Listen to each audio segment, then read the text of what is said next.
안녕하십니까. 오늘 또 인터넷 쇼핑몰 창업 과정 파트 2, 이름 짓는 거에 대해서 한번 오늘 얘기해 보려고 합니다.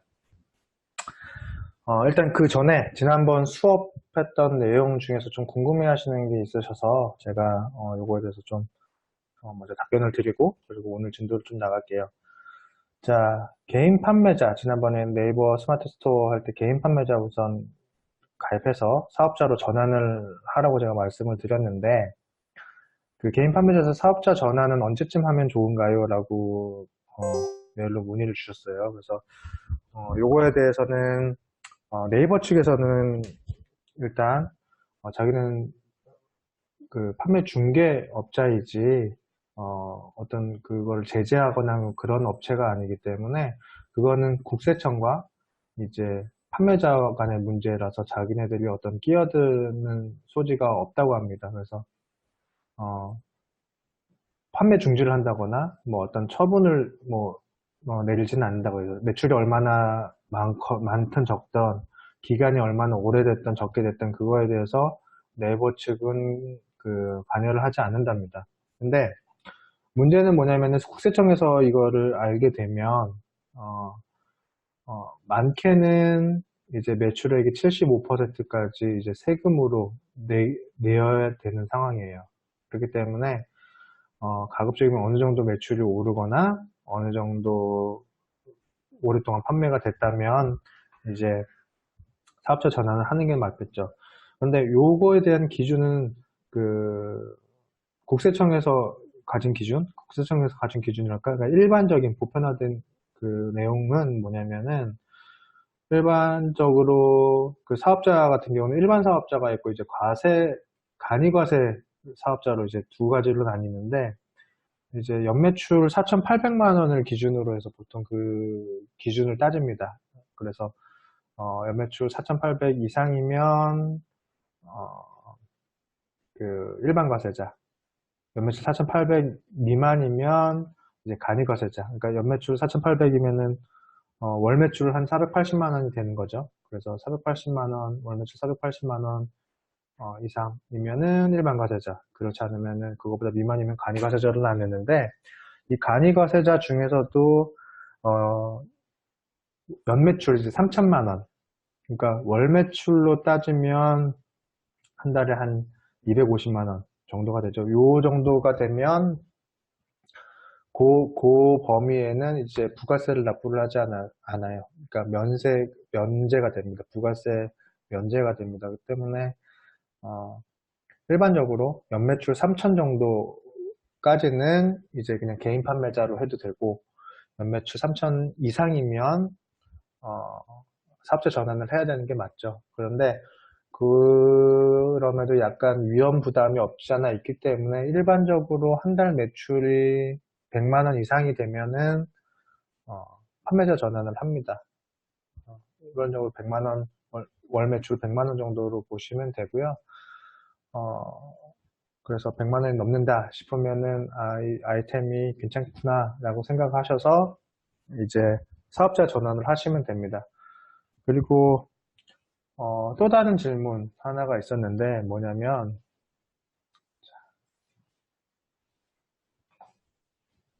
한번 볼게요. 그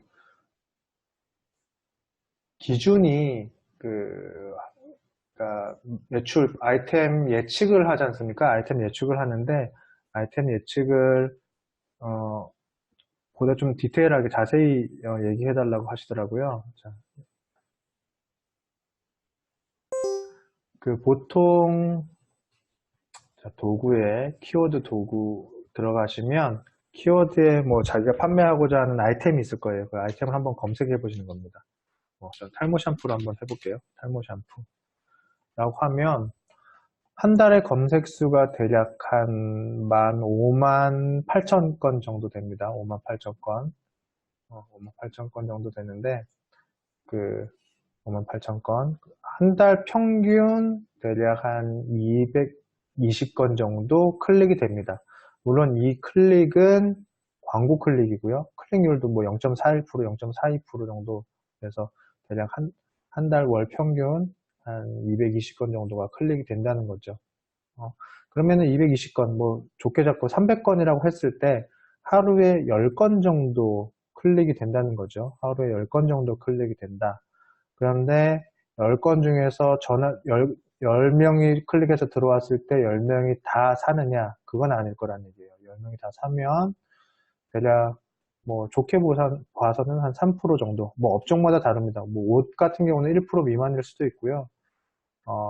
오래 판매한 경우, 그러니까 오래 판매해서 단골 고객이 많으면 재구매가 많이 일어나기 때문에 제 같은 경우는 지금 20% 정도가 이제 전환율입니다. 그래서 전환율은 좀 달라요. 업종이나 뭐 그런 거에 또 다르지만 그냥 좋게 생각해서 한 3% 정도 보면 될 것 같아요. 그러면 10명 중에서 3% 하면은 0.3명이 구매를 한다는 거죠. 0.3명. 그런데 여기에는 두 가지 변수가 있어요. 두 가지 더, 그러니까 이거는 대략 예측하는 거니까, 보시면 상위에 노출되면 이 클릭률은 더 높아질 겁니다. 0.42%. 이건 광고 클릭이지만 사람들은 별로 광고를 클릭을 많이 안 해요. 의외로. 그리고 상위에 노출되면 많은 사람들이 클릭을 하겠죠. 뭐 절반 가까이 클릭할 수가 있나? 뭐 하여튼 그렇게 클릭률이 올라갈 거고요. 그리고 아예 순위가 너무 낮아버리면, 클릭 자체가 없을 수도 있습니다. 0%가 될 수도 있어요. 그렇죠. 그래서 그냥 평균 한 1% 정도, 봤을 때, 어, 2만 명이면은, 만약에, 지금 6만 명이면은, 한 달에, 저기, 뭐, 한 달에 6만 명, 6천 명, 600명. 그렇죠. 한 달에 600명 정도 클릭을 하고 하루에 20명 정도 들어온다고 생각을 하겠죠.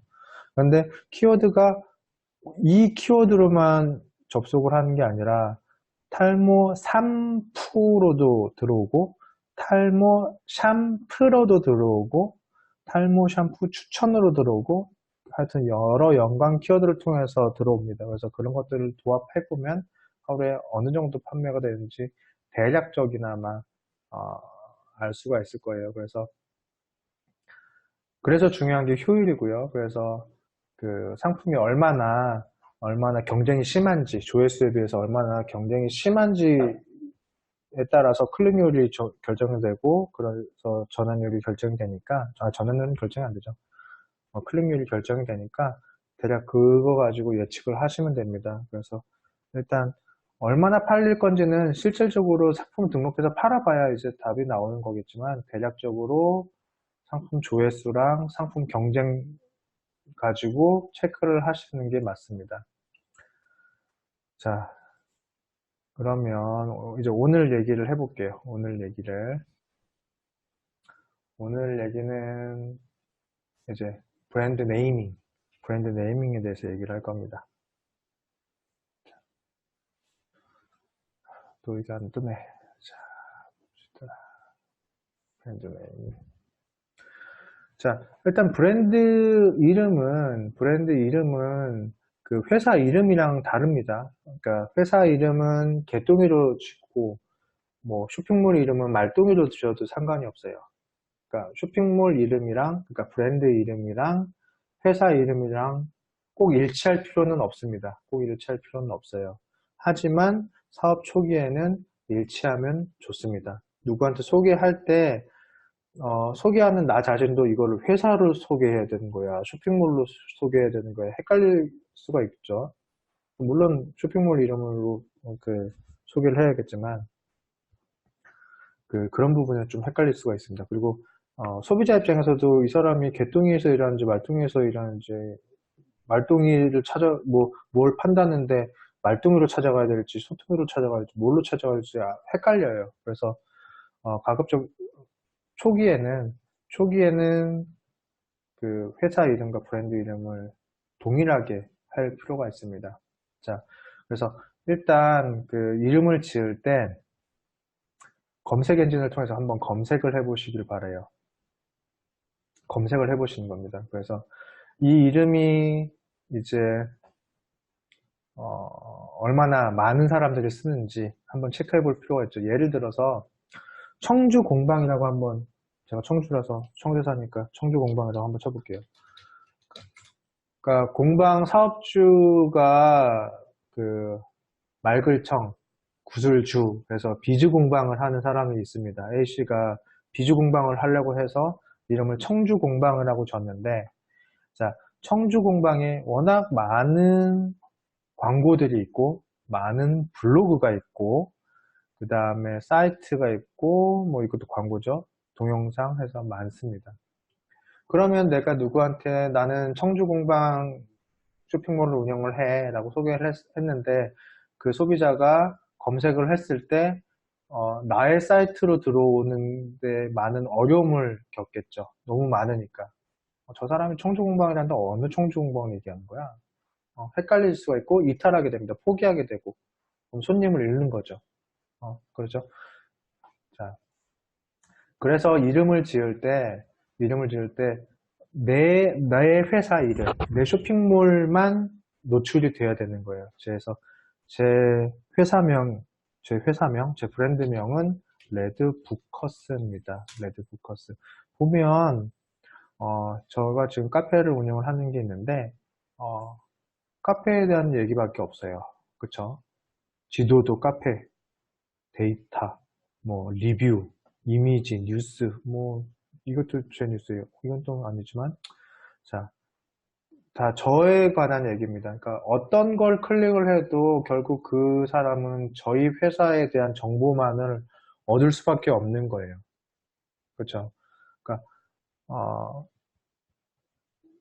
이탈을 막을 수가 있는 거예요. 소비자의 이탈, 소비자가 얻고자 하는 이탈을 막을 수가 있는 거예요. 그래서 이름을 지을 때 최대한 다른 이름이 없는 거를 찾는 게 중요합니다.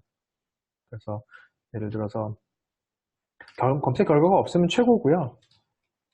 밀림 뮤직 이렇게 한번 쳐볼게요. 자, 여기 보시면 정확하게 밀림 뮤직이라는 일치하는 단어는 없습니다.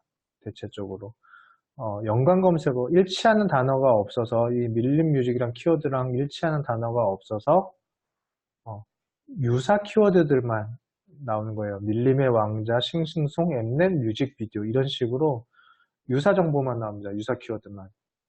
그렇죠?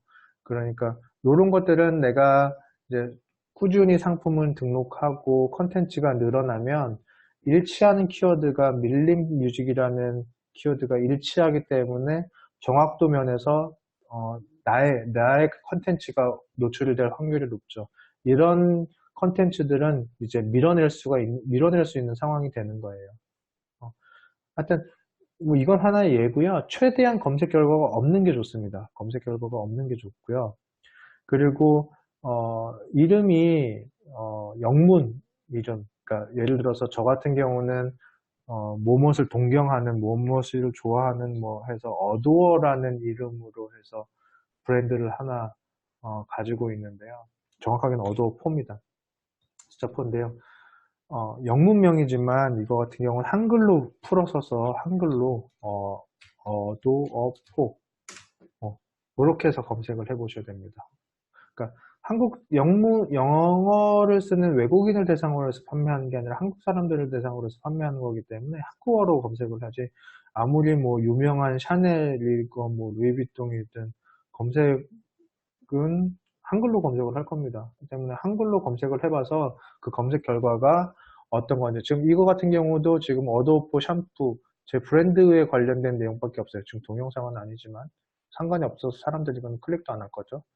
자, 내 얘기만 나오게 하는 겁니다. 검색했을 때 내가 내 컨텐츠만 노출이 되도록 이름을 찾아봐야 되는 거예요. 자, 그래서 이름을 지을 때는 검색 엔진을 통해서 한번 검색을 해봐라 라는 게 첫 번째고요. 자, 두 번째는 상표권을 살 수 있는지 한번 검색을 해 보시는 겁니다. 예를 들어서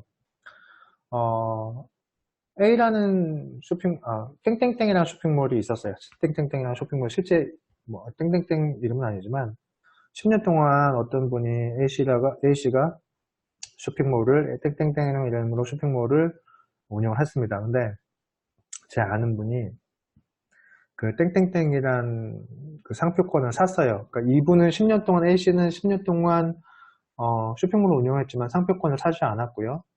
제 지인은 쇼핑몰 운영도 안 하면서 그 땡땡땡이라는 상표권을 샀습니다. 사서 그 A씨한테 얘기를 한 거죠. 내가 상표권이 있으니까 당신은 이 이름으로 쇼핑몰을 운영하지 마세요 라고 선언을 합니다. 그리고 그 사람은 A씨는 울며 겨자 먹기로 쇼핑몰을 내렸죠. 그리고 이 상표권을 산 사람은 동일한 업종으로 쇼핑몰을 개설을 했습니다. 그러면 10년 동안 A씨가 운영을 했으면 거기에 대한 단골 손님들도 많았겠죠. 그러면은 그 단골 손님은 그러한 내역을 몰라요. 그래서 같은 업종, 같은 아이템을 파니까 이 B씨가 운영하는 쇼핑몰을 들어가서 사는 겁니다. 제품을 사는 거예요. 그래서 처음부터 뭐 아무것도 그런 큰 홍보 없이 제품을 판매를 하는 거죠. 그런 식으로 해서 상표권은 중요합니다. 실제로 또 고봉민 김밥도 대표적인 예죠. 고봉민 김밥도 원래는 고봉김밥으로 시작을 했다가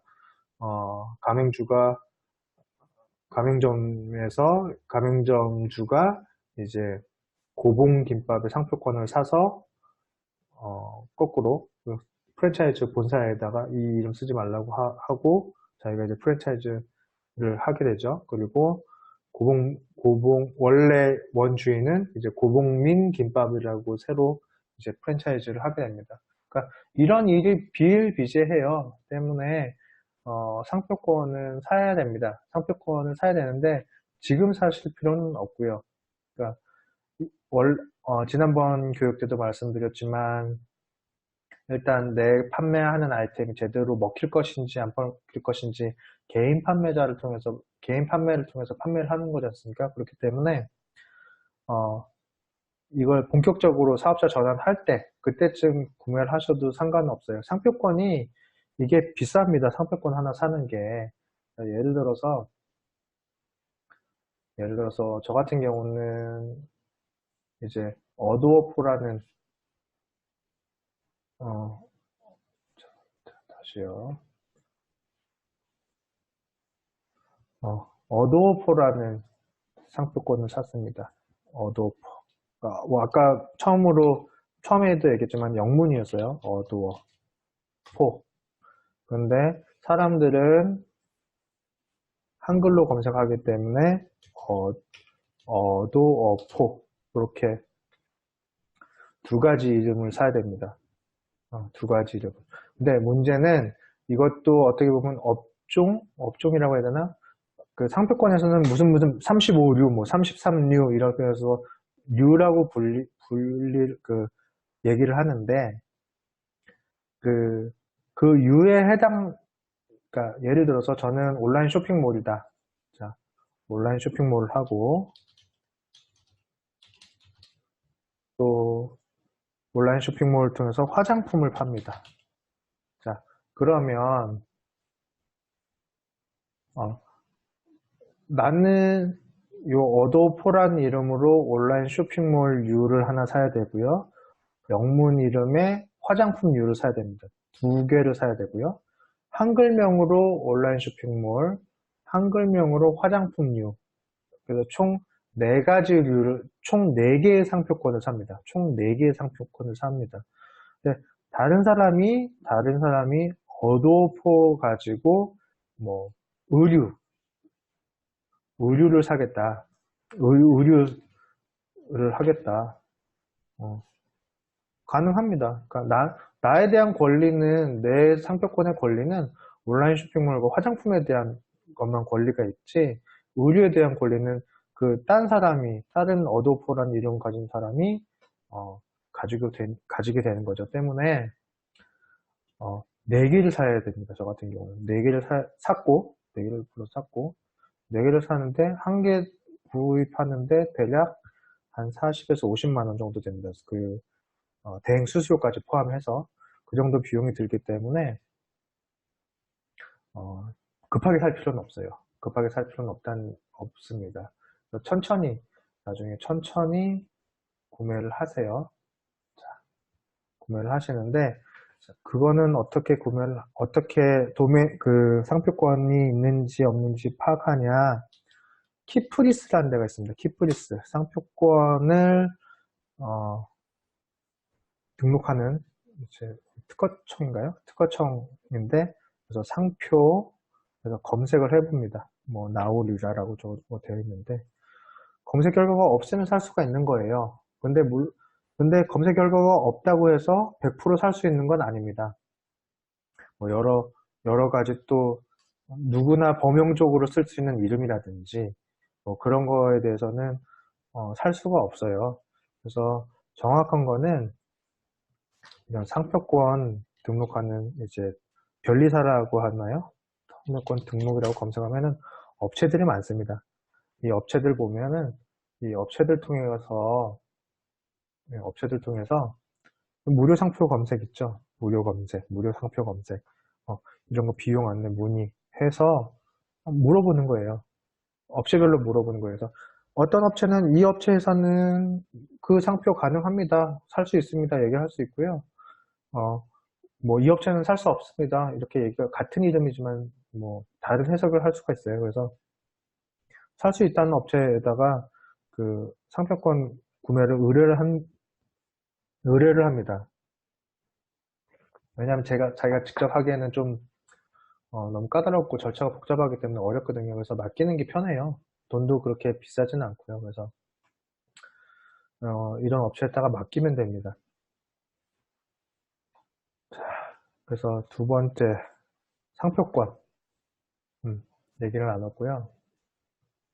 자, 세 번째 체크를 해야 될 거는 도메인을 살 수가 있는지 한번 체크를 해보는 겁니다. 그래서 아까 검색 통해서 그 다음에 상표권 검색을 해봐서 1, 2단계를 지나갔다. 그러면은 요걸 가지고 요 도메인을 살 수가 있는지 한번 체크를 해보는데요. 도메인 업체는 아까 처음에 얘기했구나. 후이즈, 가비아, 카페24 이렇게 뭐 등등등 여러 업체는 상당히 많습니다. 근데 나중에 쇼핑몰 하실 거면 카페24에서 저는 뭐 개인적으로 이제 가비아를 추천하긴 하는데, 그래서 쇼핑몰을 하실 카페24 무료 쇼핑몰을 이용하실 분들은, 카페24를 이용하시는 게 낫겠죠. 그래서 카페24를 통해서, 도메인을 검색을 해보는 겁니다. 근데 자, 이때 도메인 검색을 할 때, 아까, 영문 이름은 그냥 영문으로 해서 검색을 해보시면 되죠. 아까 저 같은 경우는 어도어포, ADORE4, 아니면 레드부커스. 저 회사 이름이 레드부커스. 자, 이런 식으로 영문명은 그냥 영문으로 검색을 하시면 돼요. 근데 한글 이름이면 영문으로 변환해서 예를 들어서 유명한 다음이면 DAUM으로 한글로 변환해서 구매할 수 있는지 확인해 보시기 바랍니다. 그러니까 예를 들어서 지금 여기 보시면 볼까요? 확대 보면은 A1 상표니까 A1 ETM 일치가 안 되죠. 그러니까 바람직한 이름이 아니에요. 그래서 홍병이 전혀 이름이랑 도메인이랑 매칭이 안 되는 경우죠. K 상표 SP8114랑 이거랑 서로 매칭이 안 됩니다. 그러니까 일반적으로 이렇게 서로 매칭이 안 돼 이렇게 도메인들을 사시는데요. BKIP면 BKIP.co.kr을 샀어야죠. 이거는 1833-8891이면 전화번호 같은데 이런 거는 뭐 괜찮습니다. 그렇죠? 근데 마크인포 이름이 마크인포면은 도메인도 마크인포여야 되죠. 이런 식으로 가급적이면은 이름이랑 도메인이랑 매칭 시켜주는 게 서로 똑같이 할 수 있는 게 이제 바람직합니다. 한번 내 이름만 알려주면은 도메인을 그냥 자연스럽게 유추할 수 있게끔 하는 거. 그래서 그렇게 이름을 검색을 해 보시는 거예요. 그러니까 한글명을 영문으로 전환했을 때 도메인을 살 수가 있는지. 자, 그래서 등록 불가능 이렇게 쭉 나와 있죠. 등록 불가능. 그래서 살 수 있다면은 COM, 자 제가 소소한 이런 것도 있는데, 자 COM이랑 CO.kr 둘 다 살 수 있으면 베스트입니다. 둘 다 살 수 있으면 베스트고요. 만약에 하나만 사야 된다면은 COM이 우선입니다. .com. 그리고 그 다음에 CO.kr, 우선순위는 CO.kr인데, 누가 COM을 둘 중에 하나만 사야 된다 그러면은 이 업체에 대한, 예를 들어서 저는 닷컴을 못 샀어요. 레드코스 닷컴을 못 샀어요. 그러면 남이 먼저 샀기 때문에 제가 이걸 못 샀거든요. 그럼 이걸 한번 검색해 보시는 거예요. 직접 한번 방문해 보시는 거예요. 방문해서 나랑 동종업계가 아니면, 동종업계도 아니고 해외 사이트면은 그냥 co.kr만 사도 돼요. 근데 나는 co.kr를 샀는데 다른 사람이 com을 선점했어요. 누가 샀어요. 그런데 동종업계고 같은 한국이야. 그러면은 자칫 내가 홍보를 했는데 com 다른 경쟁업체 예 홍보하는 그런 상황이 될 수가 있어요. 그렇죠. 그렇기 때문에 COM, CO.kr 다 살 수 있으면 베스트고요. COM이나 CO.kr 둘 중에 하나만 살 수 있다면은 못 사는 거에 대해서 한번 검색해 봐서 동종업종이 아니기를, 그리고 또 다른 나라 사이트라면은 이제 나머지 살 수 있는 거 하나를 사는 거죠. 그리고 이런 분들도 계세요. 예를 들어서 뭐 한글 도메인 redbookers.com 뭐 이런 식으로 한글 도메인 사시는 분들이 계시는데, 이런 한글 도메인은 추천하지를 않아요. 이런 건 추천하지는 않습니다. 왜냐하면 일단 사람들이 도메인 하면은 영문으로 치는 걸로 인식이 되기 때문에 한글일 거라는 생각을 일단 못해요.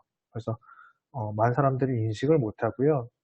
그리고 또 한글로 쳤다가 레드부커스 한글로 쳤다가 영문 변환해서 com 이렇게 치는 것도, 타이핑하는 것도 불편하기 때문에 별로 선호하지는 않습니다. 그래서 이런 거는 그냥 보조적인 도메인으로 사면 샀지, 이거를 메인 주로 홍보용으로 쓰는 도메인으로서는 적합하지가 않습니다.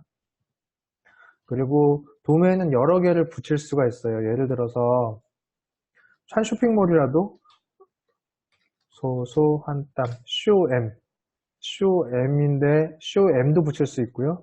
co.kr, 그러니까 도메인을 뭐 10개, 20개 계속 많이 붙일 수 있어요. 도메인은.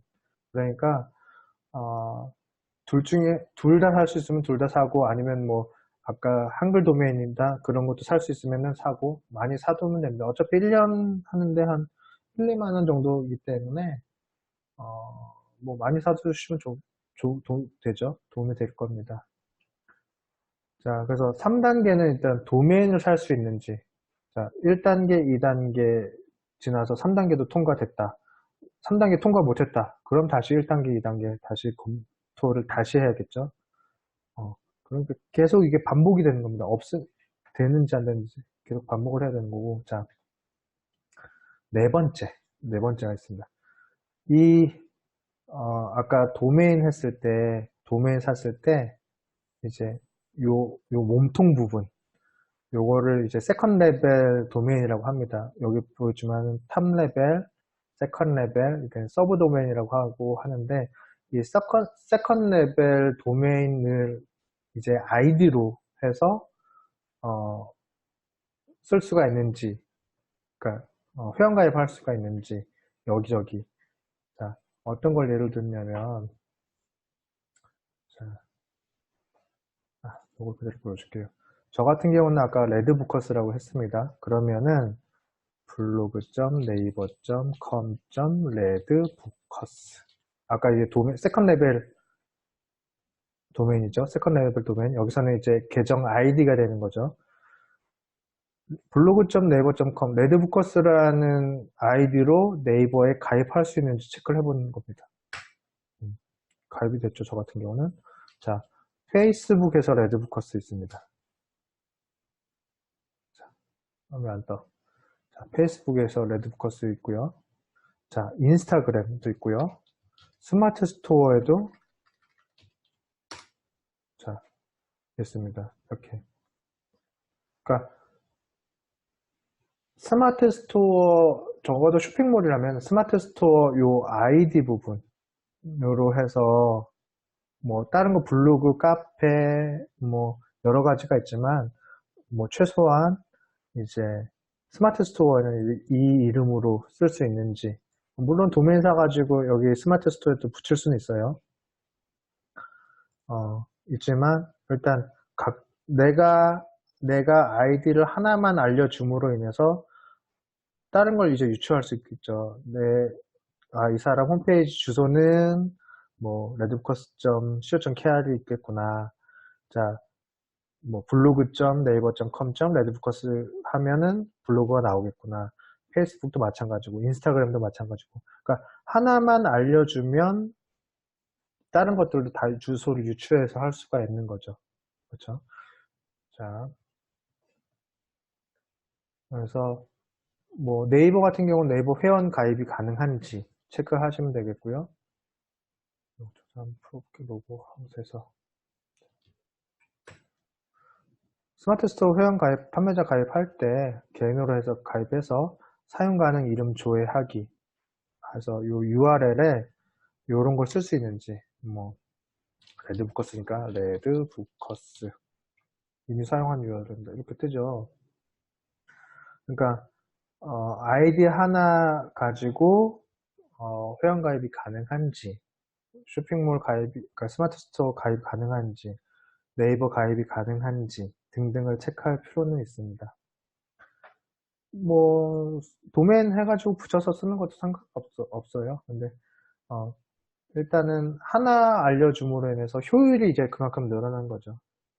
스마트 스토어도 한 번에 알려줄 수 있고 홈페이지 주소, 스마트 스토어, 블로그, 카페, 인스타그램 뭐 등등등등 뭐 카카오 스토리 한 번에 다 알려줄 수가 있습니다. 그래서 크게 지금 전체적으로 다시 종합해 본다면 자 검색 엔진에서 검색 사이트에서 한번 이름을 한글명으로 검색을 해 보시고요. 상표권으로 살 수 있는지 그 이름을 상표권으로 살 수 있는지 상표권 등록 업체 변리사 통해 가지고 한번 확인해 보시고요. 그리고 영문으로 그 이름 지은 거를 영문 변환해서 도메인으로 살 수 있는지 체크해 보시고요. 계정 아이디로 쓸 수 있는지 이렇게 네 가지는 체크를 해 보셔야 됩니다. 근데 순서는 상관이 없어요. 순서는 상관없어요. 어차피 검색 엔진에서 검색이 안 된다. 근데 상표권에서 살 수 없다. 그럼 다시 검색해 봐야 되는 거고 상표권에서 살 수 있다.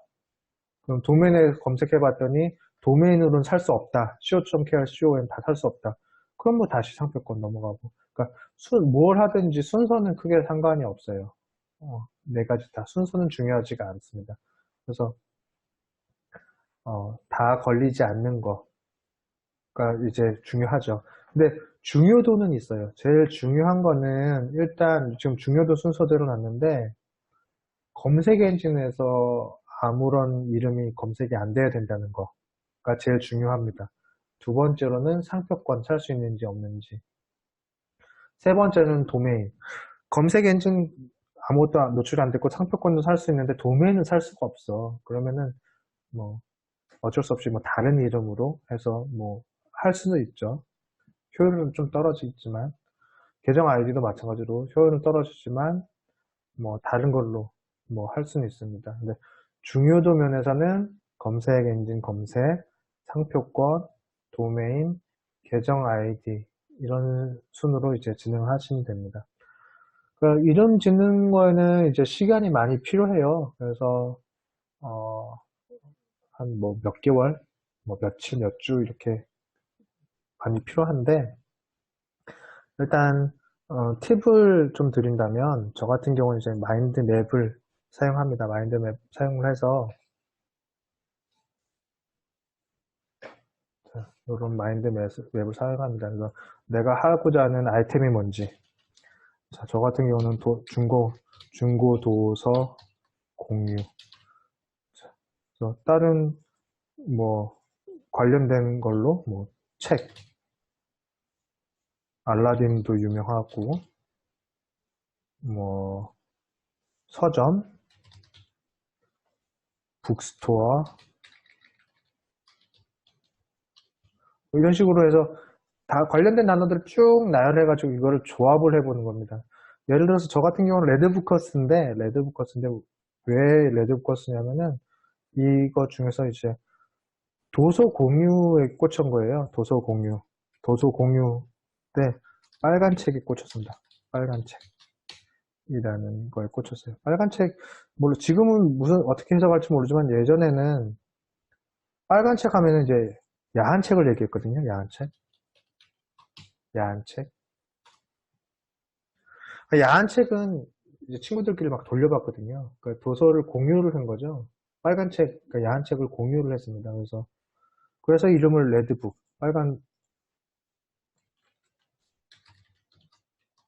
빨간 책이라고 했습니다. 근데 빨간 책이라고 대놓고 하면 좀 그러니까 사람을 뜻하는 ERS까지 붙여가지고 도서 공유하는 사람들이라는 명칭을 쓴 거예요. 그래서 이런 식으로 어, 마인드맵을 해가지고 어떤 걸 하면 좋을지 한번 고민해 보시는 것도 방법이고요. 또 다른 거는 뭐냐면은 이제 그 이름 제네레이터가 있습니다. 이름을 지어주는 게 있어요. 구글에서 비즈니스 네임 제네레이터. 그래서 이름을 만들어주는 게 있어요. 그래서 요런 것들을 사용하면은 뭐 화장품을 하겠다. 스포츠 관련된 용품을 팔겠다. 그리고 좀 이름은 좀 짧게 짓겠다. 스타일은 그냥 브랜드 오브 네임을 하겠다. 라고 하면 이름을 여러 가지 추천해 줍니다. 뭐 스포츠 마트, 스포츠 타자, 뭐 등등등등 뭐 텐시 뭐 여러 가지 있죠. 요것들을 한글로 검색을 해보는 거예요. 뭐라고 아레암스? 아레 아레암스. 결과가 없다. 결과가 뭐 없다. 없네요. 결과가. 이런 이름 좋죠. 그럼 아레암스라고 해가지고 하는 겁니다. 그리고 로고 할 때도 한글로 로고를 해야 된다는 얘기는 했나요? 자, 아레암스 이런 식으로 이름 짓는 것도 방법이에요. 그러니까 이 이름 짓는 게 뭐 막 지어도 상관은 없는데 지금 이렇게 신중하게 짓는 이유는 이제 매출량 연관되는 부분이기도 하고 어, 제가 지금 교육하는 대상들은 대체적으로 소자본 창업자들을 대상으로 하는 거기 때문에 효율이 중요하다고 지난번에도 말씀을 드렸어요. 그렇죠? 할 게 워낙 많기 때문에 한 가지를 하더라도 되게 효율적으로 해야 되거든요. 그러니까 그 효율 면에서 좀 더 극대화하기 위해서 이런 좀 복잡하지만 까다로운 절차를 거쳐가면서 이름을 검증하고 그래서 이름을 짓는 겁니다. 자, 그래서 오늘은 이렇게 해서 한번 이름을 지어봤어요. 그래서 한번 해보시고요. 안 되는 거 있으면은 저희 네이버 카페가 있습니다. 네이버 카페를 통해서 문의 주시면 제가 답변을 달아드리겠어요. 제가 답변 달아드리고 상황에 따라서는 아까처럼 방송을 통해서 답변을 드리도록 하겠습니다. 매주 화요일 날 저녁 7시 반에 이제 방송을 하고요. 이제 줌어스라는 플랫폼 통해 가지고 방송을 하니까 방송에 참여하고 싶으신 분은 여기 라이브 방송 교육에 어떻게 접속을 하면 된다라고 안내가 되어 있습니다. 안내 따라서 접속하시면 방송에 참석하실 수 있고 방송을 통해서 여러 가지 문의를 하셔도 됩니다. 자, 오늘은 여기까지 하고요. 다음 주는 이제 어떤 쇼핑몰로 쇼핑몰 플랫폼 종류에 대해서 얘기를 할 거고요. 네이버 스마트 스토어 입점, 개인 판매자 입점까지 한번 해보도록 하겠습니다. 그거는 상황에 따라서 한번 바뀌겠지만 일단은 어떤 쇼핑몰로 어떤 쇼핑몰 플랫폼을 이용해가지고 맨 처음에 창업을 시작을 해야 될지 그거에 대해서 얘기를 나눌 테니까요. 다음 주 화요일 저녁 7시 반에 또 뵙기로 하겠습니다. 그러면 다음 주에 뵙겠습니다.